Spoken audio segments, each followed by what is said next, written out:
قیامت تک ایسے افراد نسبت کا نور دل میں لیے ہوئے تربیت کا کام اللہ تعالیٰ کے حکم سے کرتے رہیں گے، وہ عالم دین ہیں۔ یہ لوگ دیکھنے میں تو کیا ہوگا، جو عالم دین ہوتے ہیں نا، دیکھنے میں تو ابھی جو گناہوں میں لپٹے ہیں، گناہوں کے دلدل میں ڈوبے ہوئے ہیں، رات دن ٹک ٹاک ہے، سیریل ہے، پکچریں ہیں، اور پارٹیوں میں جانا ہے، اور نہ جانے یہ قیامت کے قریب قرب قیامت اتنے فتنے پیدا ہو گئے ہیں، اتنے گناہوں میں لبریز ہو گئے ہیں، نہ آنکھوں کی حیا ہے، نہ شرم ہے، اور نہ ہی بے پردگی کا تو اللہ اکبر بول بالا ہے۔ اور اس کے اندر جب کوئی عالم دین کی دعوت دیتا ہے کہ آئیے دین کی خاطر ہم نے اپنا وقت رات بھر جا کر لنک شیئر کی اور پھر بلایا کہ آ جاؤ، اور تھوڑا ہم حضور پاک کا کام کر رہے ہیں، حضور پاک کا حکم ہے، یہ کام کر رہے ہیں، آ جاؤ اس میں علم حاصل کرنے آ جاؤ، تو اتنا برا لگتا ہے کہ علماء کو بھی کے بارے میں بھی الٹا سیدھا بولنے سے باز نہیں آتے، ان کو بھی بری سے بری باتیں بولنے لگ جاتے ہیں، لیکن وہ یہ نہیں سمجھتے وہ ہمارے جیسا نہیں ہے۔ اللہ نے قرآن پاک میں کئی مرتبہ ارشاد فرمایا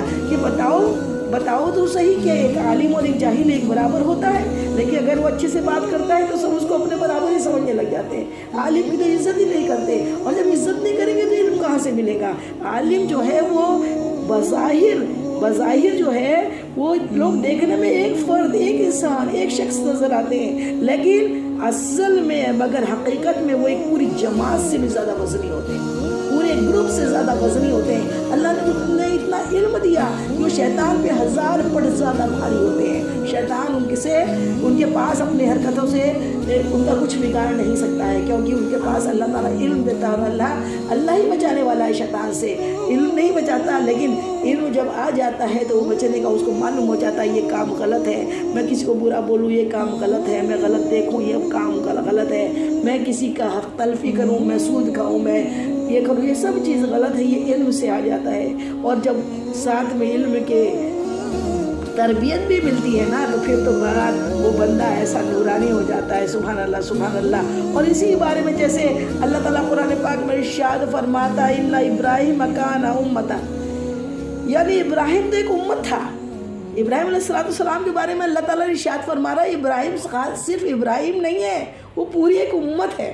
ہر نبی اپنے دور کا ایک پورا امت ہوتا ہے، پوری امت پہ اللہ تعالیٰ نے انہیں ہادی و برحق بنا کے بھیجا ہوتا ہے، سبحان اللہ سبحان اللہ۔ تو یہ قرآن مجید کی کتنی وزنی دلیل ہے، دیکھنے میں تو ایک فرد ہے، لیکن اللہ تعالیٰ کے یہاں امت سے بھی زیادہ وزن رکھتے ہیں، سبحان اللہ سبحان اللہ۔ اور زبان سے نکلے الفاظ کا بہترین مثال آپ کو بتاؤں، زبان سے جو ہم بولتے ہیں نا، یوں تو زبان ہے، چھوٹی سی زبان ہے لیکن کارنامے اس کے بہت بڑے ہیں۔ میرے آقا فرماتے ہیں یہی زبان ہے جو تمہیں جنت میں لے جائے گی، اگر تم اس کا اچھا استعمال کرو گے، قرآن پاک کی تلاوت کرو گے، ہمہ وقت درود پاک پڑھو گے، خوب اللہ کا ذکر کرو گے، اس زبان سے لوگوں کو اچھی باتیں بتاؤ گے، اس زبان سے جس قدر ہو سکے لوگوں کے دلوں کو مرہم لگاؤ گے، تو یہ زبان جو ہے تمہیں جنت میں لے جانے کا کام کرے گی۔ اور یہی زبان اگر لوگوں کو دل آزاری کا سبب بن جائے، لوگوں کو تکلیف پہنچائے، تو یہ زبان ہی آپ کو جہنم میں لے جائے گی۔ تو زبان دیکھنے میں تو چھوٹی چیز ہے، لیکن اس کے کارنامے بہت بڑے ہیں، یہی جنت اور یہی دوزخ ہے۔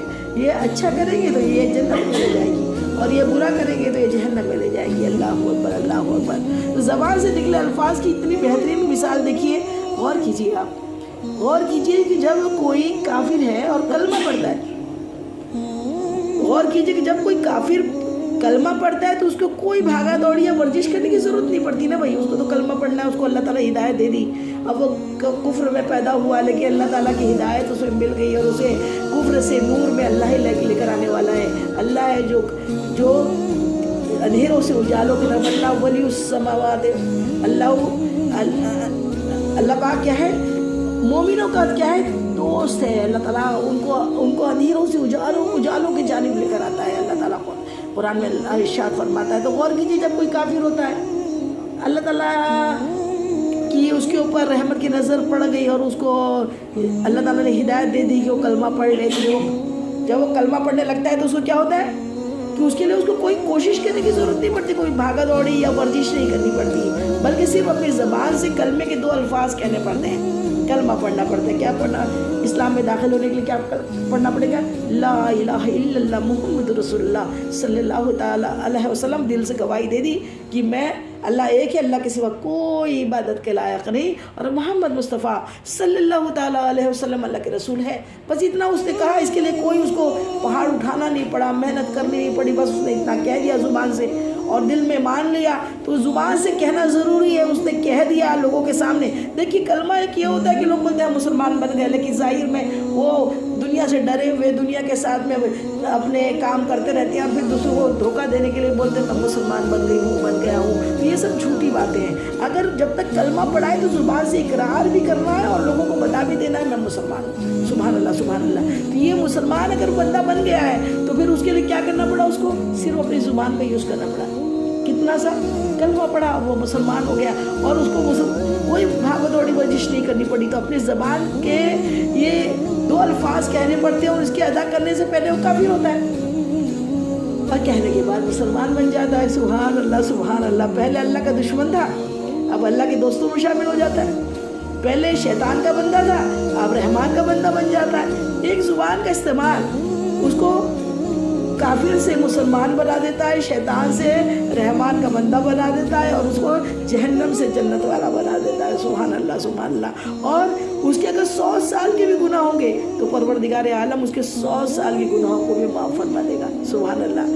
معلوم کیا ہوا, زبان کی کتنی پیاری مثال ہے کہ معلوم یہ ہوا کہ زبان سے نکلے الفاظ کے بعد زندگی کا بالکل ہی رخ بدل جاتا ہے, زندگی ایک دم بدل جاتی. چنانچہ زبان سے نکلے الفاظ کی اللہ رب العزت کے بہت بڑی قدر و قیمت ہے, بہت بڑی قدر و قیمت ہے. اب 2 لفظوں کا کرشمہ بھی دیکھ لیں کہ جب کسی مرد یا عورت کا نکاح ہوتا ہے. ایک دوسری مثال دیکھیے. ابھی یہ کافر تھا, کلمہ پڑھا, مسلمان ہو گیا, جہنمی تھا, جنتی ہو گیا, اور شیطان کا بندہ تھا, رحمان کا بندہ ہو گیا. کتنا بڑا صرف زبان کا استعمال ہوا اور دنیا بدل گئی. ابھی ایک اور مثال میں بتاؤں آپ کو. یہ مثال کیا ہے کہ مرد عورت ہے, لڑکا لڑکی ہے, اور نکاح کے وقت, لیکن اس نکاح کے وقت جب مرد قبول کرتا ہے, جب کسی مرد یا عورت کا نکاح ہوتا ہے تو اس نکاح کے وقت جب مرد قبول کرتا ہے اور عورت بھی اس کو اپنا شوہر قبول کرتی ہے, کہ تو قبولیت جو ہوتا ہے نا, ایجاب قبول ہوتا ہے نا, جو اس وقت اس کو اپنی زبان سے صرف اتنے ہی الفاظ کہنے پڑتے ہیں کہ میں نے اس لڑکی کو اپنے نکاح میں قبول کیا. اتنا کہہ دے کہ میں نے اسے قبول کیا. اتنے چند لفظ کہنے پر ہی وہ لڑکی جو رہتی ہے نا, جو اس کی غیر محرم تھی, جس کی طرف دیکھنا اس کے لیے کبیرہ گناہ تھا. غیر محرم کی جانب دیکھنا کیا ہے, کبیرہ گناہ. جس سے بات چیت کرنا اس کے لیے حرام تھا. وہ لڑکی اتنے الفاظ کہنے کے بعد اس کے لیے محرم ہی نہیں بنتی بلکہ شریک حیات بھی بن جاتی ہے. اب یہ اس کے ساتھ پوری زندگی گزارتا ہے. تو سوچئے نکاح کے وقت صرف چند الفاظ کے بولنے پر 2 انسانوں میں کتنی جدائیاں تھیں. اب اتنے قریب ہو گئے کہ کہنے کو تو 2 جسم ہیں, مگر ان دونوں کے جسم ایک جیسے ہیں. یہ خوشی اور غمی کے ساتھ ہی بن جاتے ہیں. تو اللہ رب العزت کے یہاں زبان سے نکلے ہوئے الفاظ اتنی اہمیت رکھتے ہیں, جس طرح چند الفاظ نے اس لڑکی اور لڑکے کے درمیان کے فاصلوں کو سمیٹ دیا. اسی طرح اگر کوئی مرد کسی بیوی کو, اب دیکھیے یہ تو نکاح کی بات ہو گئی کہ مرد نے قبول کیا اور عورت نے بھی قبولیت کا وہ کر دیا, تو پھر کیا ہوا, دونوں پہلے اجنبی تھے, اب یہ شوہر اور بیوی بن گئے, اور ہمیشہ کے زندگی بھر کے یہ کیا ہو گئے, ساتھی بن گئے اور شریک حیات بن گئے. لیکن اب اتنی اچھی زندگی چل رہی ہے, وہ عورت جو ہے بال بچوں والی ہے اور سب کچھ اچھا ہے, اور اس کے بعد اگر کیا ہوا, یہ زبان سے ہی رشتے میں آئے تھے, رشتے میں بنے تھے, ابھی اسی زبان سے, ابھی اسی طرح اگر کوئی مرد اپنی بیوی کو صرف طلاق کے الفاظ کہہ دیتا ہے, تو 2 الفاظ کے زبان سے نکلنے پر وہ عورت جو اس کی جیون ہمیشہ کی اس کی شریک حیات تھی, اس کے بچوں کی ماں تھی, اس کے درد کی ساتھی تھی, اب اس کے لیے اجنبی بن گئی. صرف طلاق کا ایک لفظ نکلا, 3 مرتبہ طلاق کا. اب وہ اس کی زندگی سے جو اتنی قریب تھی, وہ اب ہمیشہ کے لیے کیا بن گئی, اس کی اجنبی ہو گئی. وہ پھر اس کے لیے نامحرم بھی بن گئی, اور اس سے بات کرنا بھی اور اس کی شان میں الٹا سیدھا بولنا یا اس سے بات کرنا سب اس کے لیے گناہ ہے. تو نکاح و طلاق کے چند الفاظ سے انسان کی زندگی میں کتنی تبدیلی آ جاتی ہے. یہ زبان ہے, کہنے کو کیا ہے, زبان ہی تو ہے, لیکن زبان سے رشتے بنتے بھی اور رشتے ٹوٹتے بھی ہے. اللہ اکبر. اور سوچنے کی بات یہ ہے کہ اس سے اندازہ لگانے کی ضرورت کیا ہے.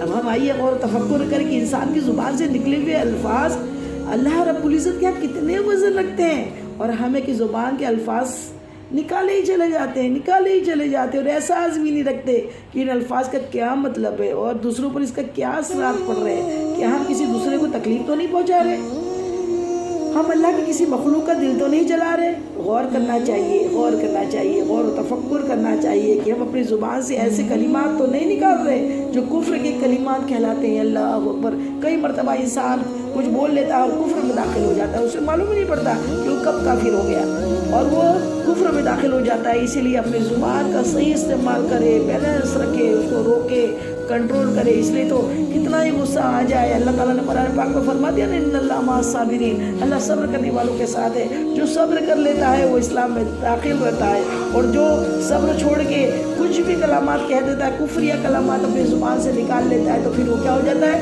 پھر وہ کفر میں داخل ہو جاتا ہے. تو اسی لیے بزرگوں نے اس چیز کے اوپر بڑی محنت, جتنے جو بیعت کراتے ہیں نا اپنے مریدوں کو, وہ اس میں بہت زیادہ محنت کرتے ہیں کہ وہ زبان کو کنٹرول کرنا سکھاتے ہیں کہ بالکل وہ زبان پہ, اور جس زبان سے جھوٹ نکلنا بند ہو جاتا پھر اللہ رب العزت اس زبان سے نکلی ہوئی باتوں کو بھی رد نہیں فرماتا. جھوٹ جو ہے نا, جھوٹے بے خدا کی لعنت ہے, لعنت اللہ علی الکاذبین. اللہ تعالیٰ نے قرآن پاک میں ارشاد فرما دیا کہ جھوٹوں پہ خدا کی لعنت ہے. اب یہ زبان سے ہی تو جھوٹ بولتا ہے انسان, جو زبان سے سچی بات کر کے ایسی سچی کرتا ہے کہ دنیا میں باہر آ جاتی ہے, اور وہی انسان اگر جھوٹ اپنی زبان سے نکالتا ہے تو کیا ہوتا ہے, اللہ کی لعنت اس پہ ہو جاتی ہے. اور جب اللہ کی لعنت ہوتی ہے, جہاں بھی لعنت ہوتی ہے وہاں رحمت نہیں ہوتی, اور جہاں رحمت نہیں ہوتی وہاں کیا بنے گا. اور جہاں جھوٹ نہیں ہے, سچ ہی سچ ہے, تو وہاں پہ پھر وہ دعائیں مستجاب بن جاتا ہے. پھر اس کی زبان اللہ تعالیٰ رد نہیں کرتا جو سچا ہوتا ہے. اس لیے ہمیں چاہیے کہ اپنی زبان کا صحیح استعمال کریں. اللہ رب العزت ارشاد فرماتا ہے, کیا ارشاد فرماتا ہے, سورہ حجرات میں آیت نمبر 11 میں اللہ تعالیٰ ارشاد فرماتا ہے, کیا, اے ایمان والو تم دوسرے لوگوں کے ساتھ ہنسی مذاق نہ کرو. کیا فرما رہا اللہ تعالیٰ, اے ایمان والو, یا ایھا الذین آمنوا, اے ایمان والو تم دوسرے لوگوں کے ساتھ ہنسی مذاق نہ کرو, ہو سکتا ہے وہ تم سے بہتر ہو. تم اسے کچھ بھی سمجھتے ہو, پاگل دیوانہ سمجھتے ہو, کچھ بھی بول لیتے ہو, اس کی شان میں گستاخیاں کرتے ہو, تو یہ سمجھ لو کہ تم جو ایسا کرتے ہو اللہ تعالیٰ فرماتا ہے ہو سکتا ہے اس سے ہنسی مذاق نہ کرو, ہو سکتا ہے وہ تم سے بہتر ہو. تم ان کو برے ناموں سے پکارتے ہو, اپنی زبان سے تم بری بات نہ نکالو. کہ ایمان لانے کے بعد زبان سے بری بات کا نکالنا اللہ رب العزت کے نزدیک بہت برا ہے, بہت برا ہے. ایمان لانے کے بعد اپنی زبان سے بری بات کو نکالنا اللہ رب العزت کے نزدیک کیا ہے, بہت برا ہے, بہت برا. وہ ہمیں اچھے اخلاق اپنانے کی تعلیم دی جاتی ہے, اور کس میں, قرآن پاک میں اللہ تعالیٰ تعلیم دے رہا ہے. دیکھنے میں تو یہ زبان بہت چھوٹی ہے, لیکن زبان کے بارے میں عالموں نے لکھا ہے کہ اس کے سائز تو بہت چھوٹا ہے, دیکھنے میں بہت چھوٹی ہے, لیکن اس سے ہونے والے جرم جو ہے بہت بڑے ہوا کرتے ہیں. اس سے ہونے والے جو جرم ہے یہ بہت بڑے ہوا کرتے ہیں. تو زبان دیکھنے میں جتنی چھوٹی ہی ہوتی ہے, اسے نکلنے والے جرم اتنے ہی اہمیت کے حامل ہوتے ہیں. چنانچہ انسان زبان سے غیبت کرتا ہے, اور غیبت اتنا بڑا جرم ہے. زبان سے تو غیبت کرتا ہے, زبان سے چغلی کرتا ہے, زبان سے ہی دل آزاری کرتا ہے, زبان سے ہی بہتان کرشی کرتا ہے. یہ زبان ہی کتنے گناہ کراتی ہے. اسی لیے جیسی صبح ہوتی ہے نا, حدیث پاک ہے کہ جیسی صبح ہوتی ہے تو سارے اعضاء, ہاتھ پیر منہ, یہ ہاتھ پیر آنکھیں کان, یہ سارے کے سارے زبان کے سامنے ہاتھ جوڑ کے منت کرتے ہیں, زبان تو ذرا سدھری رہنا, تو اپنے آپ کو کنٹرول کرنا, تیری وجہ سے ہم پر پرابلم آئے گی, تیری وجہ سے ہم بگڑتے ہیں. تو کچھ بھی بولیں گے پھر پرابلم کس پہ آئے گی, ہمارے اوپر. اس لیے تو اپنے آپ کو کنٹرول کرنا. تو یہ جب غیبت انسان کرتا ہے, چغلی کرتا ہے, بہتان کشی کرتا ہے, یہ ساری چیزیں زبان کے جرم ہے. اور اس کے بارے میں کیا ہے کہ غیبت کے بارے میں, غیبت تو زنا سے بھی زیادہ بری چیز ہے. جو لوگ پیٹ پیچھے بیٹھ جاتے ہیں اور غیبت کرے بنا, کچھ لوگوں کا تو پیٹ ہی نہیں بھرتا, چاہے انہیں کتنا کھانا کھا لیں گے, کتنا اچھے سے رہ جائیں گے, لیکن جب تک وہ غیبت نہیں کریں گے, کسی کی برائیاں نہیں نکالیں گے, اچھے میں بھی برائی نکالنا لوگوں کی عادت بن جاتی ہے. عادت ہے, یہ فطرت ہے, اور فطرت اتنی بری ہو جاتی ہے کہ وہ بدلتی نہیں ہے. تو وہ حدیثوں میں اس کا غیبت سے کس چیز کا کمپیئر کیا گیا, زنا والے کو کتنا برا بولتے ہیں, کسی کو دیکھتے دکھ گیا تو برا بولتے ہیں, اس کے ساتھ کوئی غلط رشتہ جوڑ دیتے ہیں. تو یہ غیبت جو ہے یہ زنا سے بھی زیادہ بری چیز ہے. اللہ اکبر اللہ اکبر. زبان سے جھوٹ نکلتا اور اتنا نکلتا کہ اللہ تعالیٰ فرشتوں سے فرماتا ہے تم جھوٹوں کے دفتر میں اس بندے کا نام لکھ دو. کچھ کو تو جھوٹ بولنے کی اتنی عادت ہوتی ہے, قسمیں کھا کے جھوٹ بولتے ہیں, اور جو زیادہ قسمیں کھاتے ہیں وہ پکا جھوٹے ہوتے ہیں. اور وہ اتنا جھوٹ نکالتے ہیں کہ جھوٹ سے اللہ تعالیٰ کو اتنا جلال آتا ہے کہ اللہ تعالیٰ فرشتوں کو حکم دیتا ہے کہ جھوٹوں کے دفتر میں پورا ان کا نام ہی لکھ دو. چغلخوری انسان زبان سے ہی کرتا ہے. تو یہ ساری چیزیں یہ جو ہے یہ سب سے بری چیز ہے. ہم اپنی زبان کو کنٹرول میں نہ کریں. اللہ تعالیٰ ہمیں زبان کے گناہوں سے بچائے, زبان کو کم بولے. ایک